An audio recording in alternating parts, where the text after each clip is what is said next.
Donald Trump is playing both offense and defense as he desperately scrambles against everything Jeffrey Epstein. And in today's bombshell, his legal maneuvers just received a devastating setback, and I have the breaking story for you next. Let's begin with his defense. Specifically, Trump is saying that his well-documented, decades-long relationship with Epstein is a Democrat hoax. And even more specifically, he says that a creepy passage and lewd drawing in a gift book that was released yesterday by the Epstein estate were not created by him. His creepy words to Epstein said, "A pal is a wonderful thing. Happy birthday, and may every day be another wonderful secret." And it bore his signature. You may be already throwing up in your mouth over those words, "another wonderful secret," but wait, there's more. It seems that Republicans got the Trump memo and they are lining up in worship or out of fear to repeat the hoax lie. Have a listen, and then I'll share the bombshell that is ruining Trump's Tuesday. From what I see, it's not his signature. I've seen Donald Trump sign a million things. This doesn't look like his signature to you? Nope. I highly doubt. Do you think the Trump birthday note to Epstein is real? I don't. They say it's not. I mean, anybody can do a signature. We've seen the auto pen's been used quite a bit with the Biden administration. So I've never known Trump to be much of an artist either. So I'd kind of draw that into question. I think there's a history of him drawing stuff. The thing is, it's been there for 4 years, and now it's just come out. I just don't buy it. So you think really someone might have just forged this somehow and sent this to the Epstein? Somehow. It's so easy to do. I just don't buy any of it right now because we have a prior administration that's had a history of dishonesty, and they bring something like this out now. Why wouldn't they bring it out during the campaign? And of course, these documents were from the Epstein estate, not from the Biden administration. And the very best reply I've seen to the Republican illogic is from Ed Krasenstein, who said, "So Republicans think that someone forged Trump's signature on a letter 22 years ago before Epstein was ever accused, gave it to Ghislaine Maxwell, who put it in a book 14 years before Trump ran for president? For what? Why?" Yep, the math on that timeline does not check out. And here's something else that does not check out. Trump's offensive legal maneuvers against the Wall Street Journal, who sent the story about his contribution to the birthday book into the stratosphere. Watch as CNN's legal analyst drops a bombshell on that with the words, "Trump takes a major hit." A lot of people are talking about this Epstein birthday book and the note allegedly from Donald Trump included in that book. But the one person who has not said anything about this reveal yet is President Trump himself, though those around him have continued to say that he did none of it. He was not part of the book, did not sign it. It's not the picture he drew. But even with this reveal, the White House is saying that it is not backing down with the legal action that it's taking against the Wall Street Journal around all of this, the paper owned by Rupert Murdoch, over its first reporting of the existence of the book, this note, and Trump's connection to it. Joining us right now, CNN senior legal analyst Ellie Honig for much more on this.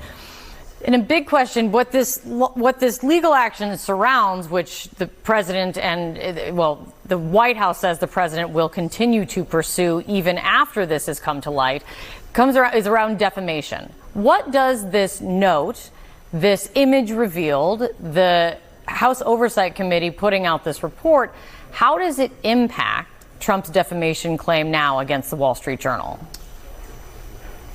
So I'm sure the president will continue to pursue his defamation case, but it just got a heck of a lot more difficult for him. Important to keep in mind here, Donald Trump is the plaintiff. He's the one who's asking the court to award him $10 billion. He's the one who bears the burden of proof. And what he has to prove is two things.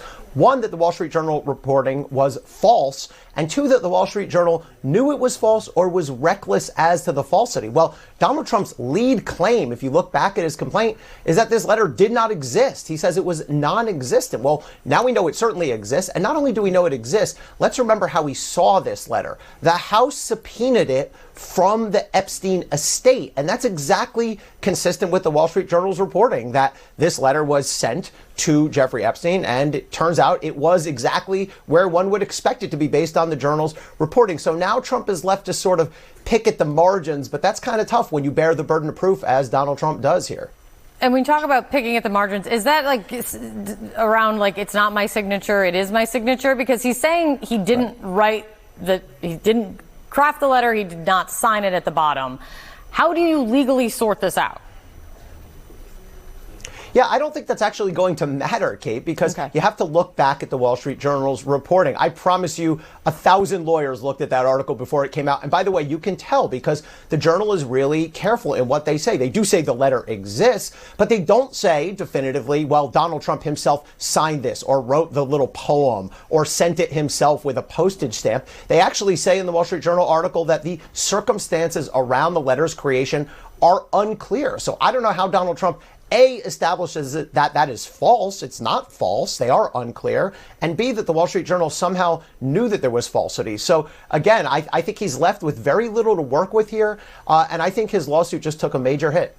So we've reached a key point in any defamation case, and that's where the defendant, the party that's being sued, moves to dismiss. The Wall Street Journal would have done that anyway, and now they have way more support for that. They're going to say to the judge, he can't make his base showing that he's required to make. He can't show falsity. We know this letter exists as we reported, and he can't point to another sentence in this reporting that was false and knowingly false. And that's a crucial moment, Kate, in any one of these cases, because if the motion to dismiss is granted, well, then case is over, defendant wins. But if not, then we get into discovery. Then the parties have to give each other documents. Then we get into under oath depositions. And that could mean, again, if this motion survives a motion to dismiss, then we're going to see depositions of Wall Street Journal personnel under oath. And certainly we will see depositions of Donald Trump. He's the plaintiff. He absolutely will be put under oath in his own case and examined by lawyers for Wall Street Journal. The Donald Epstein defense is classic Trump. Deny, distract, and declare it a hoax. But this is not something he can shout down or make go away. That handwritten birthday message with his unmistakable signature didn't just appear out of thin air or as a result of an Obama or Biden conspiracy that's been sitting in a time-release vault. It came directly from the Epstein estate and was subpoenaed by Congress. And his offense is to drag the Wall Street Journal into court demanding $10 billion. We'll see about that because the burden of proof is on him. It's a disaster lying in wait that could backfire in spectacular fashion. Discovery would force Trump under oath to face cross-examination about his Epstein connections and those wonderful secrets he spoke of with his pal. In closing, I'll give the final word to Representative Tom Massie, who I'm pretty sure we've called a MAGA loyalist and Trumper on this channel.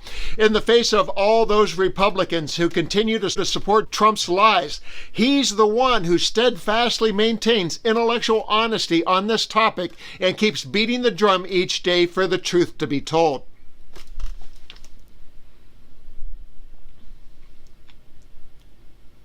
In closing, I'll give the final word to Representative Tom Massie, who I'm pretty sure we've called a MAGA loyalist and Trumper on this channel.